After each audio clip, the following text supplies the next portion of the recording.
बिस्मिल्लाहिर्रहमानिर्रहीम। अस्सलाम वालेकुम। आज से हम स्टार्ट करने जा रहे हैं क्लास 11 का चैप्टर नंबर 2। चैप्टर नंबर 2 है आपके पास real and complex number system. आज जो है हम इस चैप्टर नंबर 2 का इंट्रोडक्शन पढ़ेंगे, यानी कि आपके पास जो बेसिक है इसकी जो एक्सरसाइजेज करने से पहले जो बेसिक है इस चैप्टर की वो पढ़ेंगे, ठीक है। यूनिट 2 आपके पास अब real and complex number system है। रियल और कॉम्प्लेक्स नंबर्स क्या होते हैं हम ये इस चैप्टर में देखेंगे, ठीक है। सबसे पहले आपके पास रियल नंबर्स क्या होते हैं। रियल नंबर्स आपको पता है, रियल नंबर्स रैशनल और इरेशनल नंबर्स का सम होता है, ठीक है। जबकि कॉम्प्लेक्स नंबर सिस्टम क्या होता है, तो कॉम्प्लेक्स नंबर सिस्टम को आपके पास दो में डिवाइड करते हैं, ठीक है। एक होता है रियल नंबर और दूसरा होता है इमेजिनरी नंबर। हम पहले रियल नंबर्स को देखेंगे क्योंकि रियल नंबर्स आपके पास लेंदी है, बहुत जो है वो फर्दर डिवाइड हुआ है, जबकि इमेजिनरी नंबर्स जो है वो डिवाइड नहीं हुए हुए, ठीक है। तो देख लेते हैं। कॉम्प्लेक्स नंबर आपके पास दो नंबर्स का सम होता है, रियल नंबर्स और इमेजिनरी नंबर्स का, ठीक है। तो रियल नंबर्स आपके पास क्या होते हैं, रैशनल नंबर होते हैं और इरेशनल नंबर होते हैं। बिस्मिल्लाहिर्रहमानिर्रहीम। अस्सलाम वालेकुम। आज हम स्टार्ट करने जा रहे हैं क्लास 11 का आपके पास चैप्टर नंबर 2। आपके पास चैप्टर नंबर 2 है real and complex number system. सबसे पहले हम इस चैप्टर का जो है जस्ट इंट्रो देखेंगे कि आपके पास इस चैप्टर में हमने क्या क्या पढ़ना है, उसके बाद हम इसके एक्सरसाइजेस पर जाएंगे, ठीक है। तो real and complex number system, इस चैप्टर को पढ़ने से पहले मैं जस्ट आपको बेसिक जो है वो कुछ बताना चाहती हूँ कि आपके पास अगर कॉन्सेप्ट क्लियर नहीं है आपके पास सेट्स का, तो आप इस चैप्टर को बहुत आराम से नहीं समझ पाएंगे। देखिए, सेट्स का आपके पास कॉन्सेप्ट क्लियर होना चाहिए, आपको पता होना चाहिए नेचुरल नंबर क्या होते हैं, आपको पता होना चाहिए इंटीजर्स, आपको पता होना चाहिए होल नंबर्स, तमाम सेट्स आपको पता होने चाहिए, ठीक है। अगर हम देखें तो आपके पास हमने नेचुरल नंबर बनाए जब हमें चीज़ें काउंट करनी थी, तो उसमें आ गया आपके पास 1 2 3 4 5 6 एंड सो ऑन। इसके बाद हमने जो है वो कोई भी ऐसा नंबर नहीं था इसके अंदर जब हमें किसी भी चीज़ को डिफाइन ना करना हो, यानी कोई भी चीज़ जो है वो, जैसे आपके पास 3 - 3 इक्वल आ रही है 0 के, अब हमें इसे डिफाइन करना है तो हम कैसे करेंगे। तो इसके लिए इंट्रोड्यूस करवाया गया होल नंबर्स का सेट। होल नंबर्स के सेट में आपके पास जो 0 आ जाता है, बाकी तमाम नंबर्स सेम होते हैं, ठीक। इसके बाद अब आपके पास जो है वो हमने करके देखा 5 - 2, तो आपके पास आंसर आ रहा है 3। 3 - 1 करके देखा तो आंसर आ रहा है 2, ठीक है। तो आपने ये नंबर्स जो है वो माइनस किए तो आपके पास आंसर एक पॉजिटिव नंबर आ रहा है जो कि इन सेट्स में मौजूद है। लेकिन अगर हम कर रहे हैं 1 - 3, तो आपके पास आंसर आ रहा है -2, जो कि आप डिफाइन नहीं कर सकते इन सेट्स के जरिए। तो इसके लिए आपने जो है वो सेट्स ऑफ इंटीजर्स को जो है वो डिज़ाइन किया, वो था आपके पास 0 +- 1 +- 2 +- 3 एंड सो ऑन। तो अब आपके पास इसका भी जो है वो रिप्रेजेंटेशन हो गई। इसके बाद आ जाते हैं आपके पास रैशनल नंबर और इरेशनल नंबर। तो रैशनल नंबर आपके पास, आपको पता है, ऐसे नंबर्स जो कि आपके पास हमने पढ़ रखे हैं कि जो कि आपके पास डेसिमल पार्ट में जब डिवाइड किए जाएं तो वो जो है वो एक पॉइंट पर आकर ख़त्म हो जाए। इट मीन्स कि अगर आपके पास 1/2 है तो 1/2 जो है वो 0.5 अगर डेसिमल में हम उसे चेंज करें तो वो एंड हो जाता है, ठीक। ऐसा नंबर आपके पास रैशनल नंबर कहलाता है, जिसे हम रिप्रेजेंट कर सकते हैं फ्रैक्शन में भी और जिसे हम रिप्रेजेंट कर सकते हैं डेसिमल में भी, और डेसिमल में भी वो एंड हो जाए। लेकिन अगर आपके पास एक नंबर है जो कि रिपीट हो रहा है, जैसे कि आपकी बुक में है 1/3, इसका अगर हम जो है डेसिमल में चेंज करें तो 0.3333 एंड सो ऑन, कंटिन्यू है। तो ऐसे नंबर्स भी आपके पास फ्रैक्शनल नंबर होते हैं जिनको जो है वो फ्रैक्शन को जब आप चेंज करें डेसिमल में तो वो एक रिपीटेड नंबर आपको दे। ऐसे रिपीटेड नंबर्स वाले फ्रैक्शंस जो हैं वो आपके पास वो भी रैशनल नंबर में शामिल होते हैं, ठीक। तो ये आपके पास रैशनल नंबर की हो गई। अगर इसी तरह इरेशनल नंबर की बात करें तो इरेशनल नंबर आपके पास रिपीट नहीं होते और ना ही ख़त्म होते हैं, ठीक है। जैसे कि आपके पास मैं एग्जांपल दूँ √2 की, तो √2 1.41 एंड सो ऑन कंटिन्यू रहता है, ये एंड नहीं होता किसी भी पॉइंट पर जाके। इसमें भी आपके पास कोई नंबर रिपीट नहीं होता और ख़त्म नहीं होता, ठीक है। तो ये तो आपके पास रैशनल नंबर की हो गई थी। अब हम देख रहे थे इरेशनल नंबर। अगर हम रूट 3 की बात करें तो वो आपके पास होता है 1.73 2 डॉट डॉट डॉट, कोई भी नंबर जो है इसमें रिपीट नहीं हो रहा और ख़त्म भी नहीं हो रहा। तो ऐसे नंबर्स जो कि ना रिपीट हो और ना ही ख़त्म हो, तो ऐसे नंबर्स आपके पास जिन्हें अब आप हम इसे जो है वो फ्रैक्शन की फॉर्म में रिप्रेजेंट नहीं कर सकते। ठीक है, ऐसा नंबर जिसे हम फ्रैक्शन में भी रिप्रेजेंट ना कर सकते हो जो ना ख़त्म होता हो, तो ऐसे नंबर्स आपके पास इरेशनल नंबर्स कहलाते हैं।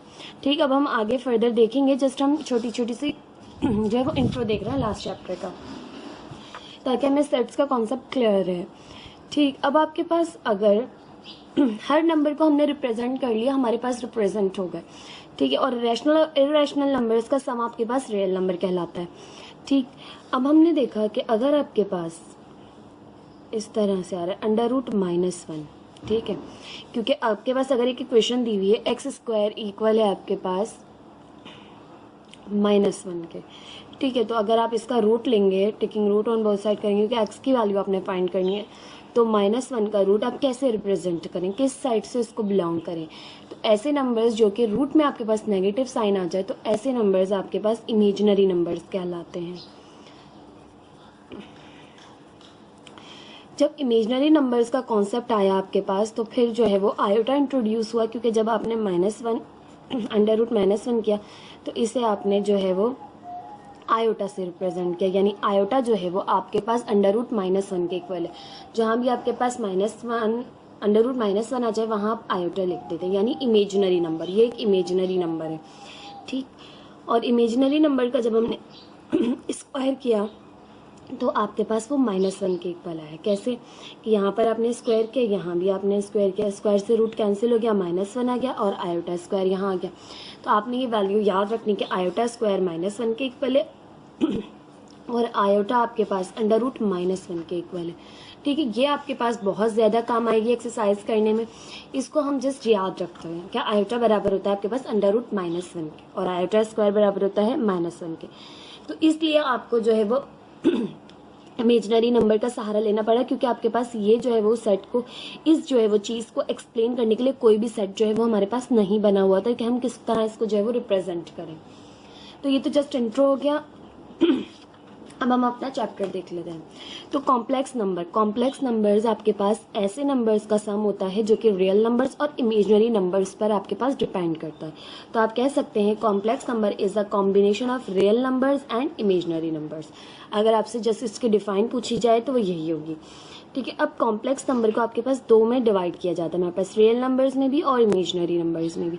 इमेजिनरी नंबर्स का कॉन्सेप्ट मैंने आपको भी दिया कि आपके पास अगर रूट में नेगेटिव साइन आ जाए, तो वो जो है वो आपके पास आयोटा के इक्वल होती है और ये एक इमेजिनरी नंबर है। ठीक, जबकि हम अगर रियल नंबर्स को डिफाइन करें, तो रियल नंबर्स आपके पास जो है वो real numbers is a combination of rational number and irrational number.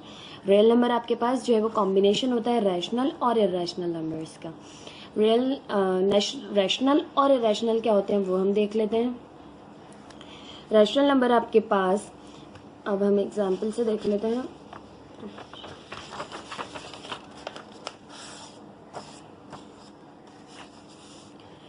अच्छा जी, ऐसे दो नंबर्स आपके पास जिनका जो है वो रेशो आप लें तो वो किसी भी डेसिमल पार्ट पर आकर रुक जाए। जैसे कि आप 1/2 का आप रेशो लें तो वो 0.5 पे आकर रुक जाएगा डेसिमल पार्ट में। ठीक है, तो ऐसे नंबर्स आपके पास रेशनल नंबर्स कहलाते हैं। ठीक, या फिर ऐसे दो नंबर्स या दो इंटीजर्स आपके पास जिनका रेशो जो है वो पर्टिकुलर नंबर को रिपीट करता रहे। जैसे कि हमने 1/3 का पढ़ा कि वो 0.333 रिपीट करता है, तो ऐसे नंबर जिसका जो है वो आपके पास रेशो वो एक रिपीटेड नंबर आपको दे। ठीक है, रिपीटेड नंबर दे और ख़त्म भी नहीं हो रहा। ठीक है, तो ऐसे नंबर्स भी आपके पास रैशनल नंबर्स कहलाते हैं। ठीक, इरेशनल नंबर्स अभी मैंने आपको बताया कि ऐसे नंबर्स जिनका रेशो जो है आप लें तो वो जो है वो किसी भी डेसिमल पॉइंट पर जाकर एंड ना हो और कोई भी नंबर उनमें रिपीट ना हो रहा हो। ठीक है, तो ऐसे नंबर्स इरेशनल नंबर्स कहलाते हैं। जैसे कि √2 है आपके पास, √2 का आप अगर आप लें उसका जो है वो डेसिमल पार्ट में चेंज करें तो वो आता है 1.41421। 1.41421, यानी कुछ भी रिपीट नहीं हो रहा और ये कंटिन्यू है।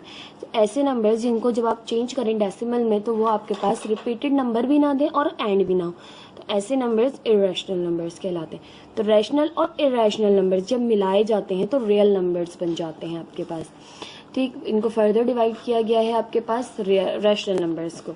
ठीक है, रैशनल नंबर्स आपके पास डिवाइड हो जाते हैं 2 पार्ट्स में, जिसे इंटीजर्स कहते हैं और एक को आप फ्रैक्शंस कहते हैं। ठीक है, इंटीजर्स आप पढ़ चुके हैं। इंटीजर्स आपके पास 0 पॉजिटिव नंबर्स और नेगेटिव नंबर्स का सम होता है। ठीक है, जबकि फ्रैक्शंस जो होती हैं वो आपके पास 2 तरह की होती हैं। ठीक है, एक होती है प्रॉपर फ्रैक्शन और एक होती है इम्प्रॉपर फ्रैक्शन। प्रॉपर फ्रैक्शन वो फ्रैक्शन जिसमें आपके पास नीचे जो है वो बड़ा पार्ट हो और ऊपर जो है वो छोटा पार्ट हो, यानी 3/4 2/4। जबकि इम्प्रॉपर फ्रैक्शन वो फ्रैक्शन जिसमें नीचे जो है आपके पास डिनोमिनेटर में जो है वो स्मॉल नंबर आ जाए, छोटा नंबर आ जाए और ऊपर जो है वो बड़ा नंबर आ जाए, ऐसी फ्रैक्शन इम्प्रॉपर होती है। ठीक,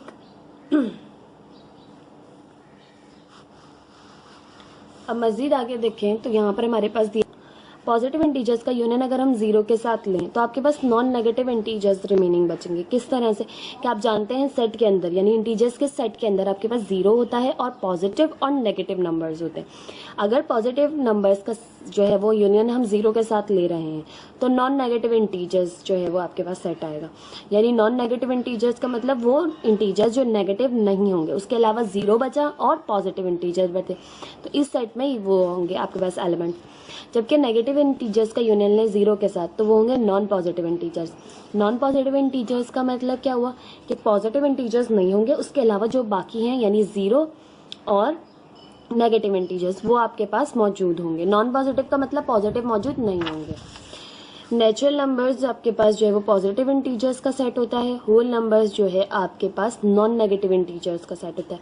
यहाँ पर भी वही बात रिप्रेजेंट की कि 0 शामिल हुआ है इस सेट में, तो आपके पास ये नॉन नेगेटिव इंटीजर्स यानी नेगेटिव इंटीजर्स जो हैं वो आपके पास नहीं होंगे, उन्हें आप हटा दें तो पॉजिटिव इंटीजर्स और 0 मौजूद होगा होल नंबर में, जो कि आपके पास रिप्रेजेंट कर रहा है होल नंबर को। अच्छा जी, आगे आपसे कह रहे हैं इम्प्रॉपर फ्रैक्शन में be written in the form of mix numbers. आपके पास जब भी इम्प्रॉपर फ्रैक्शन होगी, यानी कि नीचे जो है आपके पास डिनोमिनेटर में छोटा नंबर आ जाएगा, तो आप उसे मिक्स फ्रैक्शन में चेंज कर सकते हैं। और मिक्स फ्रैक्शन में चेंज करने का तरीका मैं आपको जस्ट यहाँ पे बता देती हूँ। 7/2 को चेंज करना है आपने। ठीक है, तो 7/2 को चेंज करने के लिए आपने ऊपर वाला जो पार्ट होता है फ्रैक्शन में, जिसे आप न्यूमरेटर कहते हैं, उसे आप अंदर रखते हैं, डिनोमिनेटर को आप बाहर रखते हैं। 2 3 6, 7 में से 6 माइनस किए 1 रिमेनिंग बचा। जो आपके पास रिमेनिंग बच जाता है, ठीक है, वो आपके पास आ जाता है जो है वो ऊपर। ठीक है, आपने बात ये देखते हैं, जो आपके पास रिमेनिंग बच जाता है वो आप ऊपर लिखते हैं। जो आंसर आ जाता है आपके पास, ये आंसर है ना, कोशेंट जिसे आप कहते हैं, इसे आप साइड में लिखते हैं। और नीचे वाला नंबर यानी डिनोमिनेटर में जो नंबर मौजूद है वो नीचे ही रहता है। तो देखिए 2, और जब इसे वापस लाना हो तो इस तरह करते हैं, 2 का टेबल पढ़ते हैं 3 तक, इन्हें मल्टीप्लाई करते हैं। 2 3 6, 6 में इस नंबर को ऐड करते हैं, 6 और 1 7, और डिनोमिनेटर सेम रहता है जब आप इससे इसमें करें या इससे इसमें करें। ठीक है, वो चेंज नहीं होता। तो इस तरह से आप इस तरह करने के वजह से ये ला सकते हैं, और आप इसको सिंप्लीफाई करें तो आप ये भी वापस कर सकते हैं लाकर। ठीक, तो ये तो थे आपके पास जस्ट थोड़ा सा इंट्रो। अब आगे मजीद देख लेते हैं।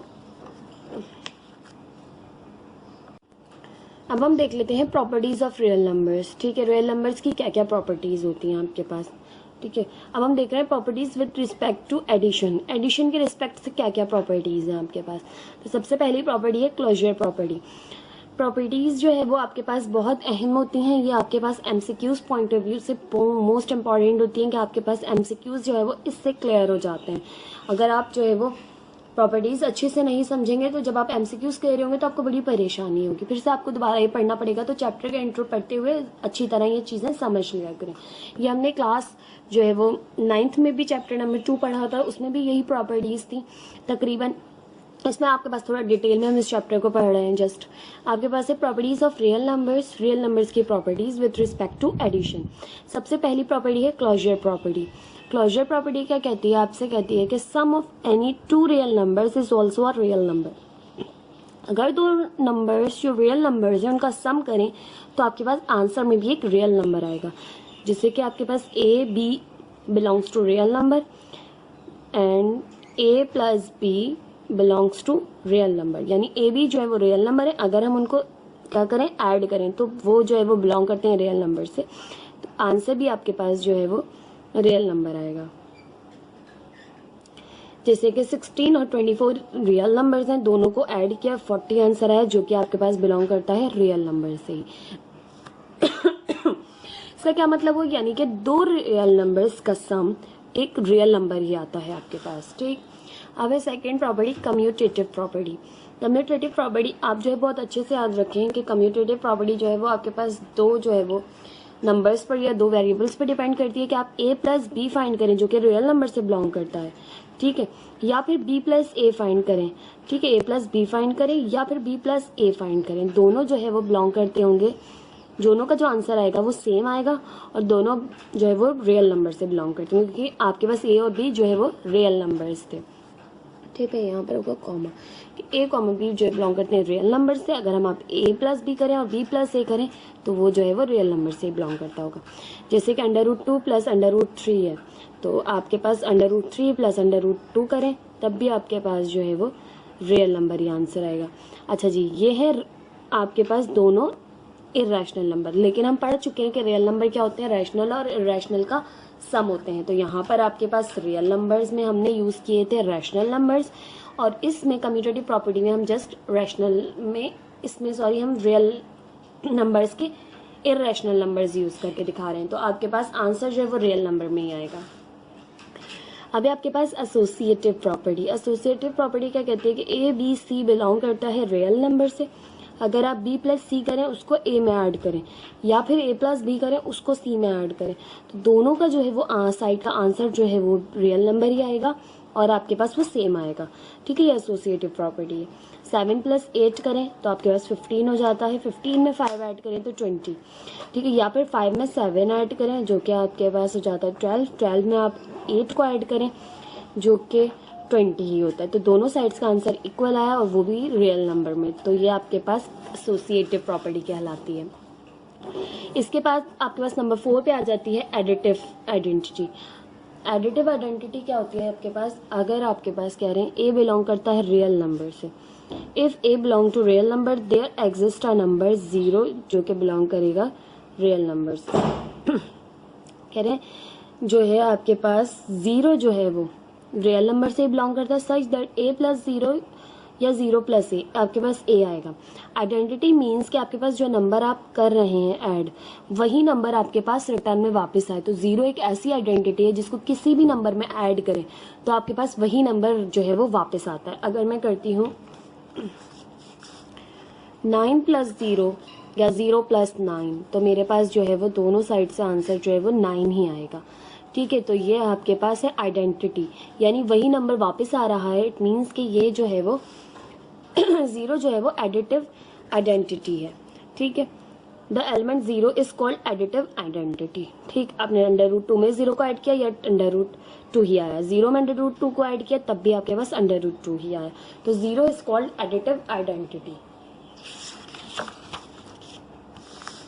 अब देख लेते हैं, हमारे पास है एडिटिव इनवर्स। एडिटिव इनवर्स क्या होता है आपके पास, for every a belongs to r, यानी कोई भी नंबर है जो कि रियल नंबर से बिलोंग करता है, there exist an element a belongs to r such that a minus a equal to 0 और minus a plus a equal to 0, यानी कि एडिटिव इनवर्स का मतलब उसी नंबर के इनवर्स से यानी उलट से उसमें उसको ऐड करें। ठीक है, जैसे हमने यहाँ पर किया था 9, अब इसका एडिटिव इनवर्स होगा उलट होगा -9। ठीक है, 9 माइनस 9 क्या हो गया आपके पास 0, यानी कोई भी ऐसा नंबर इसमें ऐड करें, किसी भी नंबर में कोई ऐसा नंबर ऐड करें जो इसको 0 कर दे, तो इसका इनवर्स -9, 8 का इनवर्स -8, तो आपके पास इनवर्स का मतलब होता है उसका उलट उसमें ऐड करना ताकि वो क्या हो जाए 0। ठीक है, where -a is called additive inverse of a का एडिटिव इनवर्स है -a, 2 का एडिटिव इनवर्स है -2, जब भी वो उसको 0 करेगा। अब हम देख रहे हैं properties with respect to multiplication. Real number की ही प्रॉपर्टीज है बट मल्टीप्लिकेशन के रिस्पेक्ट से, ठीक है। अब तमाम चीज़ें जो ऐड हो रही थी इसमें, अब आपके पास इसमें जो है वो मल्टीप्लाई हो रही होंगी। तो आपसे कह रहे हैं क्लोजर प्रॉपर्टी आपके पास क्या है, product of any two real numbers is also a real number. अगर आप दो नंबर्स जो कि रियल हैं उनका प्रोडक्ट लें तो आंसर भी आपके पास एक रियल नंबर ही आएगा। कह रहे हैं if a B belongs to R and a B belongs to R, तो ए बी जो है बिलोंग करते हैं आर से, अगर आप उनका प्रोडक्ट लें ए बी को मल्टीप्लाई करें तो वो भी आपके पास एक रियल नंबर आएगा। 0.6 0.4 एक रियल नंबर है, दोनों को मल्टीप्लाई किया, दोनों का मल्टीप्लाई का आंसर है 0.24, ये भी एक रियल नंबर है। तो ये क्लोजर प्रॉपर्टी आपने याद रखनी है कि दो नंबर्स, अगर एडिशन की बात हो रही है दो नंबर्स को ऐड करें आंसर भी रियल नंबर आएगा। दो मल्टीप्लिकेशन की बात हो रही है क्लोजर प्रॉपर्टी की, दो नंबर्स को मल्टीप्लाई करें आंसर भी एक रियल नंबर आएगा, अगर वो दोनों नंबर्स आपके पास रियल नंबर्स हैं तो, ठीक है। कॉम्प्लेक्स और इमेजिनरी नंबर्स की बात नहीं हो रही, ठीक है। कम्यूटेटिव प्रॉपर्टी क्या कहती है, ए बी जो है बिलोंग करते हैं आर से, ए बी करें आप बी ए करें आप, दोनों साइड्स का आंसर इक्वल आएगा। √2 को √3 से करें या √3 को √2 से करें, आंसर आपके पास √6 ही आएगा। एसोसिएटिव प्रॉपर्टी में आपके पास तीन आ जाते हैं, जो है वो तीन जो है वो नंबर्स आ जाते हैं ए बी सी। कम्यूटेटिव में हमेशा दो नंबर्स होते हैं आपके पास, ए बी सी बिलोंग करते हैं आर से, अगर आप बी सी करें मल्टीप्लाई पहले फिर इसको ए से करें या पहले ए बी को मल्टीप्लाई करें देन सी से करें, आंसर आपके पास दोनों साइड्स का सेम आएगा।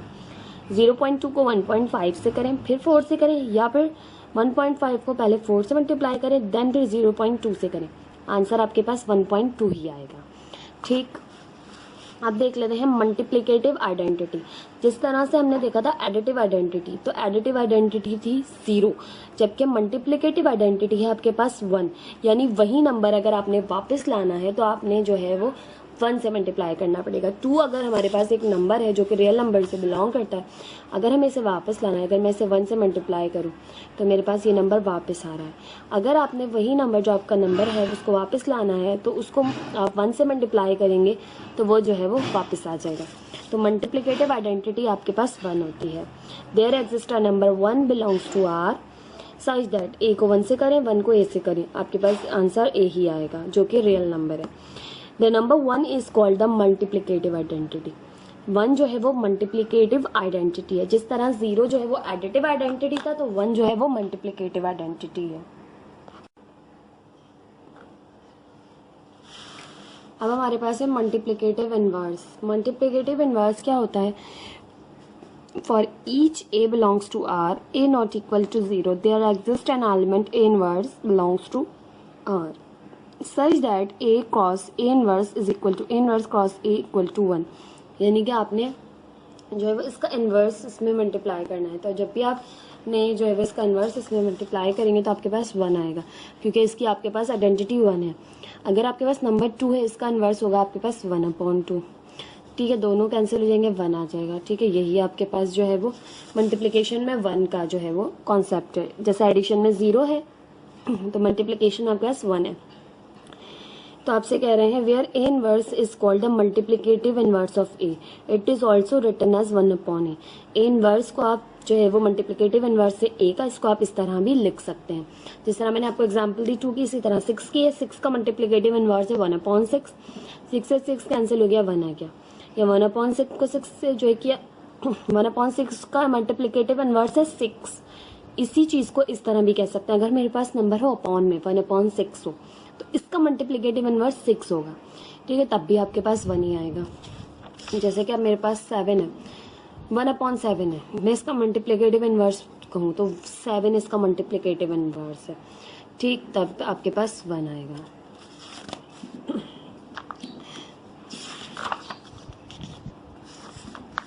अब आपके पास है प्रॉपर्टी मल्टीप्लिकेशन एडिशन लॉ, ठीक है, कि दोनों जो है वो मल्टीप्लिकेशन भी होती है इसमें एडिशन भी होती है। तो ये लॉ होता है distributive property of multiplication over addition. ये आपके पास डिस्ट्रीब्यूटिव प्रॉपर्टी होती है, यानी ए बी सी 3 नंबर्स हैं जो कि बिलोंग करते हैं रियल नंबर से, अगर आप b प्लस सी को ऐड करें और फिर ए से मल्टीप्लाई करें, ठीक है, यहाँ पर एडिशन पहले हो रही है, ठीक है, और फिर या फिर आप ए बी को मल्टीप्लाई करें और फिर ए सी को मल्टीप्लाई करें, उन दोनों के आंसर्स को ऐड करें, तब आपके पास आंसर सेम आएगा। तो ये प्रॉपर्टी होती है जिसमें मल्टीप्लिकेशन भी होती है, एडिशन भी, तो इसे कहते हैं मल्टीप्लिकेशन ओवर एडिशन।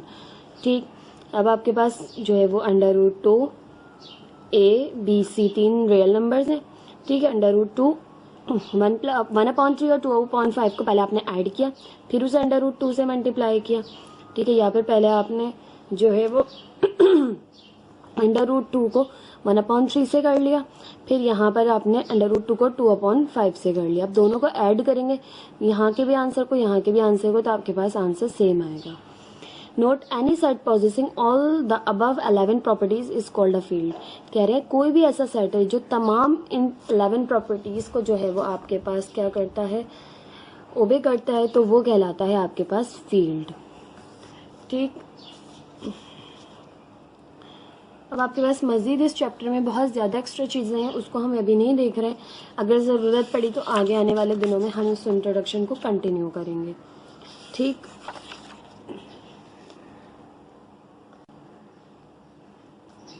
अब इस चैप्टर में जो आपके पास समझने वाली चीज़ है वो है कॉम्प्लेक्स नंबर। अब जो हम आगे पढ़ेंगे मज़ीद जो पढ़ेंगे आपके पास इंट्रोडक्शन में, वो सब आपके पास जो है वो इस जो है वो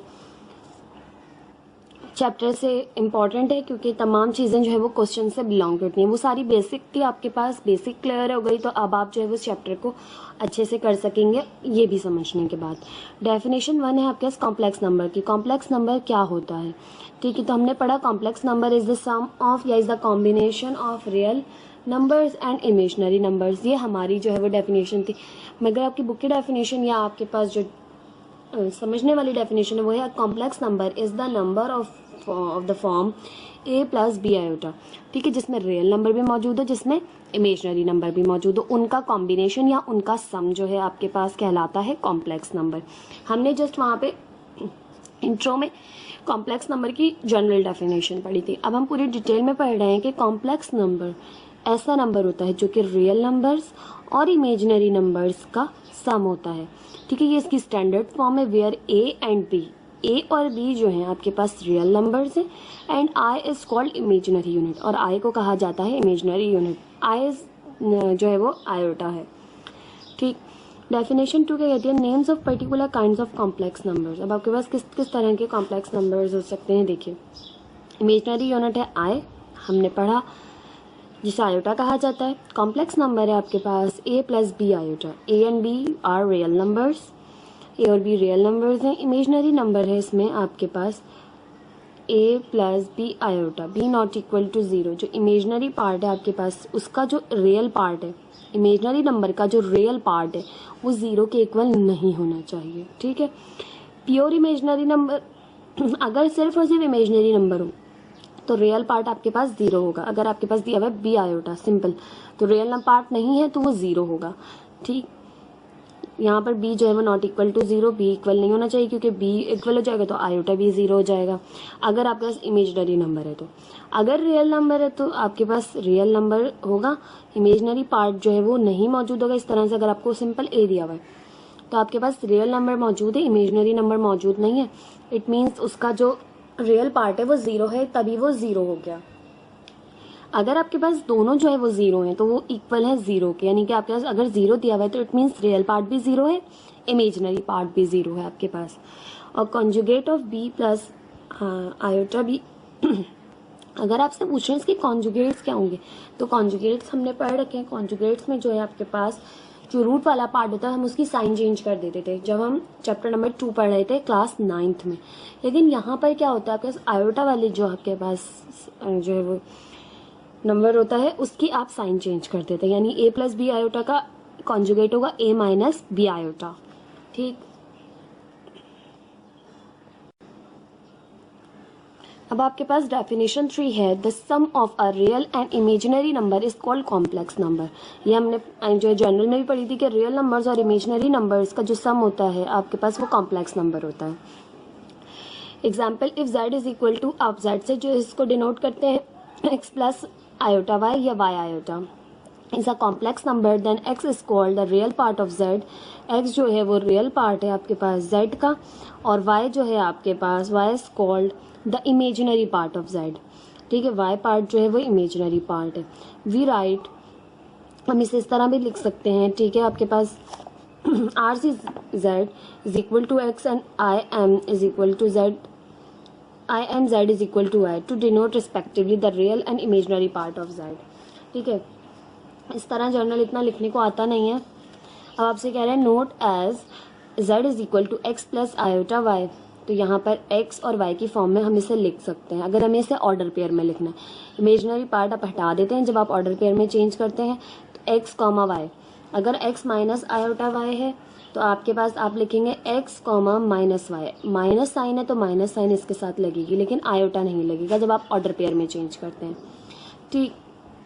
c is equal to r cross r is equal to x y. अगर आपके पास दोनों रियल पार्ट हैं तो x y and a B belongs to R, ठीक है। ये जो है वो बिलोंग करते होंगे रियल नंबर से ही, ठीक। आपके पास is called the set of complex number and its elements order pair are called complex numbers. तो ये आपसे कह रहे हैं कॉम्प्लेक्स नंबर है और इसके जो एलिमेंट्स हैं, जो ऑर्डर पेयर हैं, वो भी कॉम्प्लेक्स नंबर्स हैं, ठीक है। अब आप देख लेते हैं कुछ प्रॉपर्टीज जो कि कॉम्प्लेक्स नंबर की हैं।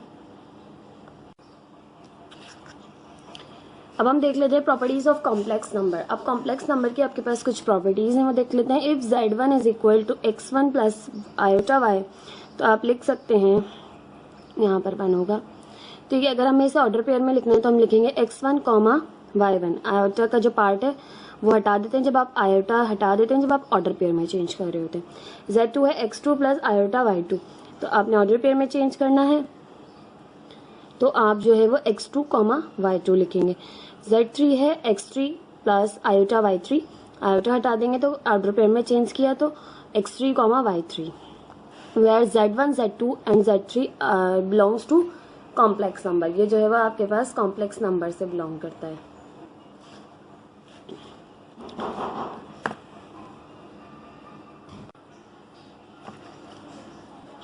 अब हम देख लेते हैं प्रॉपर्टीज आपके पास इसकी। Closure property with respect to addition. अब हम एडिशन के जो हिसाब से क्लोजर प्रॉपर्टी देख रहे हैं कॉम्प्लेक्स नंबर की, तो z1 प्लस z2 आप दो कॉम्प्लेक्स नंबर्स को ऐड करें, ठीक है। तो जो आपके पास आंसर आएगा वो भी एक कॉम्प्लेक्स नंबर होगा, ठीक है। Commutative property with respect to addition क्या कहती है, z1 प्लस z2 करो, यानी कि कॉम्प्लेक्स नंबर दो मौजूद हैं उन दोनों को ऐड करो और दो z2 प्लस z1 करो। यहाँ z1 प्लस z2 करो या z2 प्लस z1 करो, आंसर जो आएगा वो आपके पास कॉम्प्लेक्स नंबर से ही बिलोंग करता होगा। थर्ड है associative property with respect to addition. Associative property में तीन जो है कॉम्प्लेक्स नंबर्स आ जाते हैं। थ्री कॉम्प्लेक्स नंबर्स हैं, आप अगर z1 में z2 को ऐड करें फिर जो है z3 में ऐड करें, या फिर z2 और z3 को ऐड करें फिर z1 को ऐड करें, दोनों का जो आंसर आएगा वो इक्वल होगा और वो भी एक कॉम्प्लेक्स नंबर होगा। एग्जिस्टेंस ऑफ एडिटिव आइडेंटिटी, इसमें भी आपके पास एडिटिव आइडेंटिटी एग्जिस्ट करती है, ठीक है। वो होती है एडिटिव है तो जीरो होगी एडिटिव आइडेंटिटी, तो z1 में आप जीरो ऐड करें या जीरो में z1 ऐड करें तो आपके पास z1 वापस आएगा। Zero is called the identity with respect to addition. ये हम पढ़ चुके हैं कि जीरो जो है वो एडिटिव आइडेंटिटी होती है आपके पास, ठीक। अब एग्जिस्टेंस ऑफ एडिटिव इनवर्स, इसमें भी आपके पास एडिटिव इनवर्स जो है एग्जिस्ट करता है कॉम्प्लेक्स नंबर में भी, कि z1 में अगर आप माइनस z1 करें तो आपके पास जीरो आएगा, ठीक है। यानी इसका इनवर्स इसमें ऐड करें तो आपके पास आंसर जीरो आएगा। अगर आपके पास नंबर हो इस तरह से माइनस z1 तो इसका जो है आपके पास एडिटिव इनवर्स होगा प्लस z1, ठीक है, तब भी जीरो आएगा आपके पास, ठीक है। तो ये तो इनवर्स हो गया। तो यहाँ कह रहे हैं आपसे minus z1 is called the additive inverse of z1 with respect to addition. Minus z1 जो है वो एडिटिव इनवर्स है z1 का एडिशन की रिस्पेक्ट से। अब है आपके पास number 6 closure property with respect to multiplication. अब आपके पास मल्टीप्लिकेशन की प्रॉपर्टीज स्टार्ट हो गई कॉम्प्लेक्स नंबर की। z1 को z2 से मल्टीप्लाई करें तो आपके पास जो नंबर आएगा या जो कॉम्प्लेक्स नंबर आएगा वो कॉम्प्लेक्स नंबर से बिलोंग करता होगा, यानी कि दो कॉम्प्लेक्स नंबर्स को आप जब मल्टीप्लाई करेंगे तो आंसर में भी आपके पास एक कॉम्प्लेक्स नंबर्स का जो है वो आंसर आएगा, ठीक।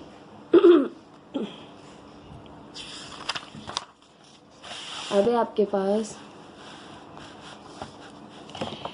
Commutative property with respect to multiplication. Commutative property हम पढ़ चुके हैं, ए बी करो या बी ए करो कॉम्प्लेक्स नंबर आएगा, ठीक है। यानी Z1 को Z2 से करो, कॉम्प्लेक्स नंबर को Z से रिप्रेजेंट करते हैं। तो दो कॉम्प्लेक्स नंबर है, Z1 को Z2 से मल्टीप्लाई करो या Z2 को Z1 से मल्टीप्लाई करो, जो आंसर आएगा वो कॉम्प्लेक्स नंबर होगा, ठीक है। Associative property with respect to multiplication है। अब तीन आपके पास जो है वो कॉम्प्लेक्स नंबर हैं, Z1 को Z2 से करो या फिर Z3 से करो बाद में, ठीक है, या Z2 को Z3 से करो फिर Z1 से करो, आंसर जो आएगा वो भी एक कॉम्प्लेक्स नंबर होगा। अब एग्जिस्टेंस ऑफ मल्टीप्लिकेटिव आइडेंटिटी, इसमें भी जो है वो एग्जिस्ट करती है मल्टीप्लिकेटिव आइडेंटिटी। मल्टीप्लिकेटिव आइडेंटिटी हमने पढ़ रखा है 1 है, अगर आपको वही नंबर वापस चाहिए तो आप 1 को इसमें 1 से इसको मल्टीप्लाई करेंगे।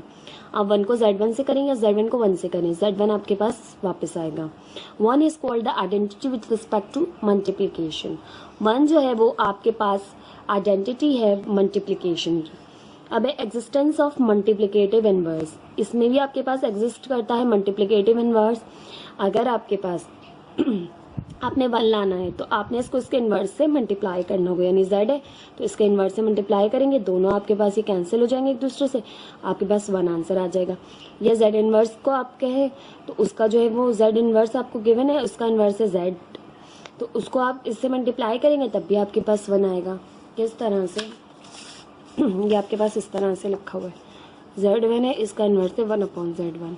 हम इसे अगर ऊपर लेके जाएं तो Z1 Z इनवर्स, तब भी ये कैंसिल होगा, ये तब भी कैंसिल होगा, तब भी 1 आएगा और तब भी 1 आएगा। अभी आपके पास यहाँ पे कह रहे हैं Z inverse is called inverse of Z with respect to multiplication. कह रहे हैं Z इनवर्स जो है वो Z का इनवर्स है विथ रिस्पेक्ट टू मल्टीप्लिकेशन। 11 में कह रहे हैं distributive property of multiplication over addition. अब डिस्ट्रीब्यूटिव प्रॉपर्टी में दोनों चीज़ आ जाती है, मल्टीप्लिकेशन भी आ जाती है, एडिशन भी आ जाती है। कह रहे हैं अगर आप Z2 को Z3 में ऐड करें फिर आप Z1 से मल्टीप्लाई करें या फिर Z1 Z2 मल्टीप्लाई करें प्लस Z1 Z3 मल्टीप्लाई करें, दोनों को बाद में ऐड करें, तब भी आपके पास एक कॉम्प्लेक्स नंबर ही आंसर आएगा, ठीक। अब आपके पास जो इम्पोर्टेंट स्टार्ट होती हैं प्रॉपर्टीज थी, प्रॉपर्टीज के बाद अब आपके पास modulus of a complex number start होता है। मॉड्यूलस क्या होता है आपके पास कॉम्प्लेक्स नंबर का, तो वो देख लेते हैं। हमने आपको ऑर्डर पेयर में लिखना बता दिया कि अगर आपके पास मौजूद है इस तरह से मौजूद है Z is equal to, Z से रिप्रेजेंट करते हैं कॉम्प्लेक्स नंबर को, Z is equal to 2 + 3 iota, ये आपके पास एक कॉम्प्लेक्स नंबर है। अगर इसको ऑर्डर पेयर में लिखना है तो Z इज इक्वल टू 2 + 2, 3, ठीक है। आप कॉमा लगा देंगे और आयोटा को हटा देंगे और लास्ट वाले पार्ट को जो रियल पार्ट है उसको एज इट इज लिख देंगे। इस तरह से ऑर्डर पेयर में लिखते हैं। मैं इसी को जो है वो मॉड्यूलस निकाल के भी दिखाऊंगी आपको, जस्ट यहाँ से एक्सप्लेन कर दूं पहले। द मॉड्यूलस और मैग्नीट्यूड और absolute of a complex number, ठीक है। मॉड्यूलस को हम मैग्नीट्यूड भी कहते हैं और एब्सोल्यूट भी कहते हैं कॉम्प्लेक्स नंबर का, ठीक है। Z is equal to x + iota y, order pair में लिखा तो x और कॉमा y। अगर इसका मॉड निकालना है मॉड्यूलस, तो मॉड्यूलस की साइन लगाएंगे आप इस तरह मॉड्यूलस, और मॉड्यूलस आपके पास बराबर होता है रियल पार्ट जो है x इसका स्क्वायर और रियल पार्ट जो है y इसका स्क्वायर, ठीक। ये आपके पास जस्ट फॉर्मूला है जिसे आप कह सकते हैं modulus of Z is equal to under root real part square plus imaginary part square. Imaginary part का जो रियल पार्ट है उसका स्क्वायर करना है, यानी कि आपके पास ये जो इमेजिनरी पार्ट है ये रियल नंबर है, इमेजिनरी पार्ट का स्क्वायर, ये इमेजिनरी पार्ट का रियल नंबर है, इसका स्क्वायर, ठीक। यहाँ पर करें अगर आप तो Z is equal to x है आपके पास 2 इसका स्क्वायर, y है आपके पास 3 इसका स्क्वायर, तो 2 × 2 = 4, 3 × 3 = 9, तो ये हो जाएगा आपके पास 13 √13। ये आ गया आपके पास मॉड्यूलस ऑफ Z, ठीक है। अगर आपसे हम मज़ीद कह रहे हैं कि conjugate of a complex number, अब आपने कॉन्जुगेट निकालना है, तो कॉन्जुगेट जब भी आप किसी भी जो है वो कॉम्प्लेक्स नंबर का निकालेंगे, अगर आपके पास है इसी तरह 2 + 3 आयोटा, अगर आपसे करें कॉम्प्लेक्स जो नंबर है इसका आप निकालिए कॉन्जुगेट, तो आप बार लगाएंगे इस पर और इधर भी इस पर बार लगाएंगे, इधर बार रहेगी और इधर आप सिंप्लीफाई करेंगे तो बार ख़त्म हो जाएगी। कॉन्जुगेट में real part as it is रहता है, इसकी साइन चेंज होती है जो इमेजिनरी पार्ट होता है -3 आयोटा। ये इसका कॉन्जुगेट आपने फाइंड कर लिया। इसी तरह से यहाँ पर भी था, इस पर बार लगाई, इस पर भी आपने बार लगाई, इसको सॉल्व किया तो यहाँ रही, यहाँ x माइनस आयोटा वाई हो गया। ठीक, साइन चेंज हो गई आपके पास इमेजनरी पार्ट की। ठीक, प्लस है तो माइनस, माइनस है तो प्लस।